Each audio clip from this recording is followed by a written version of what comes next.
我辞了月薪15000的工作，谁知男友得知后暴跳如雷。我们每个月房贷6000，车贷2000，你辞了工作，难道要我一个人还吗？闻言，我有些疑惑，房子、车子都是你的名，难道不应该你一个人还吗？听到我的话，他更加气愤了。你怎么这么自私？呸！我一个月工资才8000，怎么还？现在就去求你领导把工作要回来，否则别怪我跟你分手。被我拒绝后，她竟转身和我闺蜜领了结婚证。我现在的工作每月到手15000，有双休、弹性工作制，不强制加班，是外人眼中的好工作。但只有身处其中的人才知道压力有多大。弹性工作制看似好听，但说白了就是只要客户需要，半夜都要爬起来加班。干了2年，节都不知道涨了多少个。晚上，男朋友叶晨来接我下班的时候，我跟他说了辞职的事，本以为他会恭喜我脱离苦海，没想到他当场垮了脸。那么好的工作，说不干就不干了。我有些纳闷地看着他，点了点头，得到我确定的回复。叶晨瞬间大怒：你这个人怎么那么自私啊？辞职那么大的事都不跟我商量一下。现在我们每个月的房贷要6000，车贷要2000，你辞职后这些贷款难不成要我一个人来还吗？闻言，我直接忍不住笑了。房子、车子都是你的婚前财产，只写了你的名，不应该你一个人还吗？我一个月工资才8000，怎么还？你是我女朋友，本就应该跟我共同承担。你现在就去求你领导把工作要回来，否则别怪我跟你分手。看着他那副嘴脸，我呵呵一声，要去你自己去，我是不可能再回去了。见我铁了心，他怒吼一声，立马绕到副驾，生生的把我从车里拉了出来。既然你1毛钱不想出，那就别坐我的车。随即一脚油门驱车离开了。我站在马路旁，眼泪瞬间落了下来。跟他在一起的半年里，这是我们第一次爆发如此激烈的争吵。我拎着炸鸡、啤酒敲响了闺蜜柳如烟家的门，把刚刚发生的事一股脑的跟她说了。她象征性的帮我骂了2句叶晨，话锋一转，便开始指责起我来。小妍，不是我说你，这次是你做的不对。陈哥是你男朋友，他那么爱你，辞职这么大的事，你应该跟他商量。对此我有些不理解。爱我会当街吼我，会把我从车上赶下来，这种爱给你要不要？听到我这样说，他先是一愣，随即抿了抿嘴，脸色有些不自然。第二天早上，我在睡梦中被柳如烟摇醒，陈哥在楼下等你1个晚上了，你快去看看吧。迷迷糊糊的，我有点没反应过来。他怎么知道我在这儿？昨天你们吵完之后，他就发信息给我了，是我告诉他你在这儿的。我走到窗户边向下看去，发现叶晨正靠在车旁，脚边是一地的烟头。我有些莫名的感动，随便披了一件外套就往外跑。见到我后，嘴里一直在道歉。对不起小妍，我昨天不应该把你一个人扔在路边。小妍，其实昨天吵架你也有一部分责任，辞职那么大的事你一句话都不跟我商量。现在大环境不好，我是担心你之后找不到好的工作才会跟你生气的。叶晨说的确实没错，找一份待遇这么高的工作确实不容易。找不到就慢慢找呗，反正我暂时没有找工作的打算，正好可以趁这次离职好好的玩几个月。谁知一听我要玩几个月，他的态度立马发生了180度转变。这怎么行？你不上班，谁来养你？本以为他这是关心我，我打趣的回复：不用担心，我这几年也有些存款，饿不死。没想到他接下来的话差点让我惊掉下巴。什么叫你的存款？咱俩以后是要结婚的，这叫夫妻共同财产。房贷、车贷你不还就算了，但是咱俩的日常开销你总得负责吧？难不成你还想什么都不管啊？闻听此言，我直接震惊了，脸上的愤怒肉眼可见。他立马放软了语气，一个劲的哄我：宝宝，你是女孩子，我不忍心看你压力那么大，所以房贷、车贷这些大头我就自己扛了。你呢，负责一些日常的吃喝就行，月底有闲钱的话，也可以给我加2箱油。怎么样，老公对你好吧？只出一点钱，你就可以住上新房子，坐上新车。我看着他那恶心的嘴脸，差点吐了。首付他付，贷款他还，妥妥的婚前财产。哪怕结婚了，我也只有一个居住权，离婚之后1块砖都分不到。但现在还不是撕破脸的时候。以我对叶晨的了解，要是现在跟他提分手，他绝对还会纠缠不清。我假装被他说服了，若有所思地说道：好吧，我先回去考虑一下。晚上我躺在床上追剧时，收到了叶晨发来的消息：宝宝，你接下来要找什么工作？想好了吗？我淡淡的回复2个字：不找。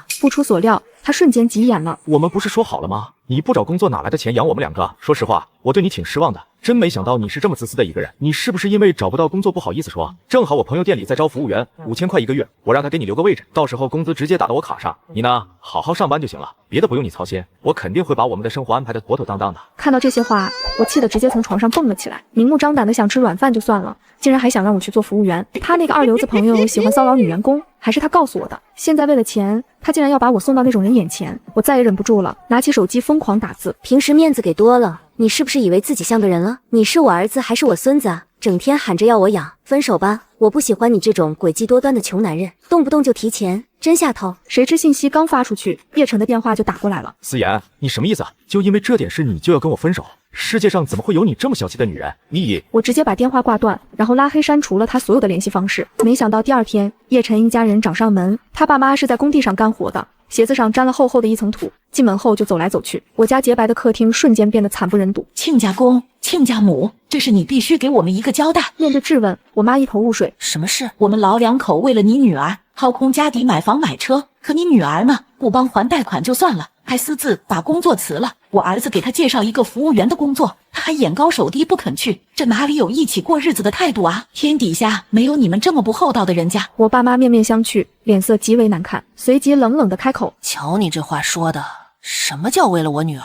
房本上写我女儿名字了吗？车子给我女儿开过吗？既然什么都没有，那就说明这些东西与我女儿没有半点关系，我们没有义务去帮你儿子承担。只见他爸单手擤了一下鼻涕，开始贬低起了我。你女儿太自私了，同甘共苦的道理都不懂，这么不懂事，除了我们家叶晨，还有谁肯要她？闻言，我爸直接怒了：你儿子买个大众都要贷款，要身高没身高，要长相没长相，也就我女儿年轻，喜欢捡垃圾碗，就她这种货色，准备打一辈子光棍吗？叶晨他妈眼睛一瞪，往地上吐了一口痰。嘿，我儿子有房有车，抢手的很，倒是你女儿年纪轻轻就好吃懒做不干活，妄想找男人来养，真不知道什么样的家庭能养出这种不要脸的货色。紧接着他妈不知道从哪里掏出来一个本子，一把摔在桌上。既然你女儿不肯和我儿子同甘共苦，那就让她把欠我们的钱还给我们。闻言，我直接愣住了，一脸懵逼盯着叶晨问道：我什么时候找你借过钱？叶晨他妈让我还钱，我直接愣住了，一脸懵逼盯着叶晨问道：我什么时候找你借过钱？只见他目光躲闪，是没借过，但是咱俩在一起，你确实花了我不少。随即他妈打开那巴掌大小的本子，一字一句的念了起来。第一次约会是在一个叫星巴克的地方，点了杯喝的，花了30块。哎呦我的娘哎！什么破东西要30块？香精啊那么贵。第二次约会，杨国福那里。他妈念着，突然转头问叶晨：杨国福不是一个人吗？你们约会去人家家里干什么？你们2人点了一份麻辣烫，花了30，一瓶可乐3块。你女儿生日，我儿子送了她一瓶香水，19.9块。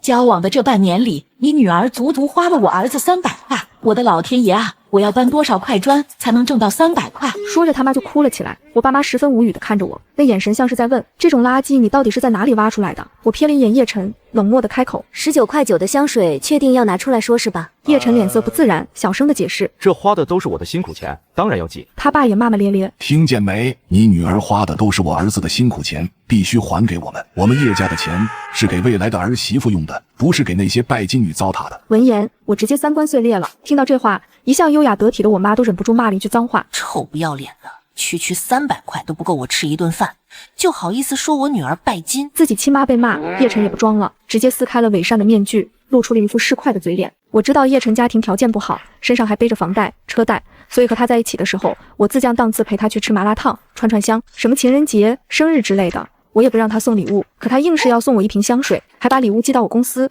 非要我当众拆开。我当着同事们的面拿出这瓶香水小样，尴尬极了。事后他还洋洋得意地打电话炫耀，收到那么大牌的香水，开心吗？为了保护他的自尊，我都没好意思跟他说 Gucci 里少了一个 C。见他还要拿着19.9块的香水说事，我直接怒怼了回去。我不拆穿你送假货丢我脸就算了，他还好意思来跟我要钱。而自己见亲妈被骂，索性也不装了，直接撕开了伪装的面具，露出了一副市侩的嘴脸。思妍可不止花了我300块，他坐了我那么多次车，这钱还没算呢。现在油价那么高，我接送了他那么多次，邮费少说也要500。既然要分手，那就把欠我的800块一并还了我再说。我真是气笑了，大夏天的舍不得开空调就算了，车里还一股烟味，坐一次能要我半条命。不好意思，我之前怕打击你自尊，所以我一直没跟他说我上班都是打高级专车的。既然你那么喜欢算账，那就把你欠我的钱也算一下。我打开微信账单和淘宝订单，你生日我给你转了1319，情人节送了你一双1000的球鞋，还有平时生活中给你买的衣服，加起来也得有3000。我知道在谈恋爱时发520，1314可能会被视为自愿赠与，所以在给他转账的时候留了个心眼，赚了1319。你先把欠我的钱还我，再来找我要那800块。谁知叶晨他妈一听他欠我那么多钱，瞬间急了，像一个泼妇一样在我家客厅耍赖。叶晨他妈一听他欠我那么多钱，像一个泼妇一样在耍起了无赖。那都是你自己主动给我儿子花的，又没人逼你，你自己喜欢倒贴，怪得了谁啊？我不管，你们要是不把钱还给我们，我今天就住在这里不走了。此时我心里的怒火再也忍不住，直接端起桌子上的水泼到了地上。这身穷酸味难闻死了，我免费来给你洗一洗。他爸见状冲上来要打我，直接被我爸一脚踹倒。敢动我女儿一下，你试试。我爸人高马大，常年健身，一身肌肉练得邦邦硬。见我爸撸起了袖子抬脚，还想往他爸身上踹，叶晨他妈也不敢躺在地上撒坡了，麻溜的爬了起来，挡在他爸身上。你敢打人？信不信我报警？我妈一脸不屑的说道。去报警啊！正好我也想治你一个私闯民宅之罪，顺便当着警察的面把钱要回来。只见叶晨怒不可遏的瞪了瞪我。思妍，你就这样眼睁睁看着你爸妈欺负我爸妈吗？不然呢？你还想让我也补两脚？他被我对的说不出话，最后在我爸的拳头威逼下，这三人狼狈的离开了。临走前，叶晨还大言不惭的叫嚣：思妍，你这种自私懒惰的女人，离了我，绝对不会有人再要你，你再也找不到像我对你这么好的人了。因跟叶晨的分手闹得太难看，满肚子怒火的我，第二天就把闺蜜柳如烟约了出来，准备吐槽一下。然而，比抠搜渣男的行为更令我吃惊的是柳如烟的反应。闺蜜柳如烟的反应让我有些诧异，我每吐槽一句叶晨，她都要反驳我一句：没有吧，陈哥挺好的，出手挺大方的，你是不是对他有什么误会啊？两个人在一起本来就是要同甘共苦的呀，不是我说，你这个人确实有点自私了。小妍，你的眼睛是不是长在头顶上了啊？要求也太高了，你这样子，别说男的了，就连我都有点受不了你。对此，我实在是忍无可忍，彻底爆发了。你有病啊？怎么老是帮他说话？你是不是喜欢他？这要放在以前，他立马就反驳我了。可这次，他只是紧紧地抿了抿嘴，低着头，什么也不说，耳垂还泛着一抹红晕。那一瞬间，我恍然大悟，我被最好的闺蜜背叛了。本以为我会大吵大闹，可相反，我却异常冷静。说吧，什么时候的事？从我见到叶晨的第一眼，我就喜欢上他了。可那时候你和叶晨正处于热恋期，他没空搭理。现在我们俩闹掰了，我终于有机会上位了。我可没有当你们的小三哦，我们是光明正大的在一起的。闻言，我冷冷一笑。你觉得合适吗？我之所以这样问，不是因为我还舍不得叶晨，而是因为我真的把柳如烟当闺蜜。思妍，不要拿你那种高高在上的眼神来看我。我跟叶晨男未婚女未嫁，有什么不合适的？你不懂得珍惜的人，自然有人会替你珍惜。陈哥这么好一个人，你却把他弄丢了，是你没有这个福气。柳如烟一副捡到个宝的样子，看得我有点好笑。你也知道他是我丢掉的垃圾啊，那你还捡？你是有多饥不择食啊？柳如烟被我气得上气不接下气，但很快她就冷静了下来，得意地亮出了手上的戒指。我今天来就是想告诉你，我跟陈哥下周准备结婚了。听到他们要结婚的消息，我有些震惊。再看他那颗小的跟芝麻粒大的钻石，忍不住想笑。看那成色，也不像是真的。这时柳如烟又开口了：你要是想来参加婚礼的话，我可以给你留个位置，份子钱也不用给多，随1万就行。毕竟我们曾经是闺蜜。闻言，我一脸懵逼，我这是造了什么孽啊？这2天竟遇到沙比了。我怕跟他待久了会降智，我赶紧拿上东西走人。来到收银处，我只结了我那杯咖啡的账。以前我看在柳如烟原生家庭不好，工资还低的份上，出来逛街的时候总是会抢着买单，一来二去就给了他一种我是免费 ATM 的错觉。每出来他都挑最贵的点，他今天吃的那点起码要他2天的工资，估计他这几天都睡不好了。果不其然，我刚回到家就收到了柳如烟发来的信息。思妍，你是什么意思？是你把我约出来的，却让我自己买单，有你这样做人的吗？我淡定的回复道，我只是把你约出来而已，又没说要请你。你的陈哥不是很大方吗？叫他给你报销呗。因为柳如烟一直都喜欢跟我暗中较劲，但奈何哪里都比不过我，所以我知道我的激将法一定有用。当然，半小时后他给我发来了一张截图，图片里叶晨给他转了200，还备注自愿赠与。他对你不大方，只是不够爱你而已。我一叫他报销，他毫不犹豫就给我转过来了。这么好的男人，你错过了，现在后悔也没用了。他点的东西加起来应该是400元，报销报一半的，我还是第一次见。不过我并不打算跟他多说什么，我只想静静的看这个背叛我的人付出代价，因为我知道叶晨只是想找个人帮还贷款罢了。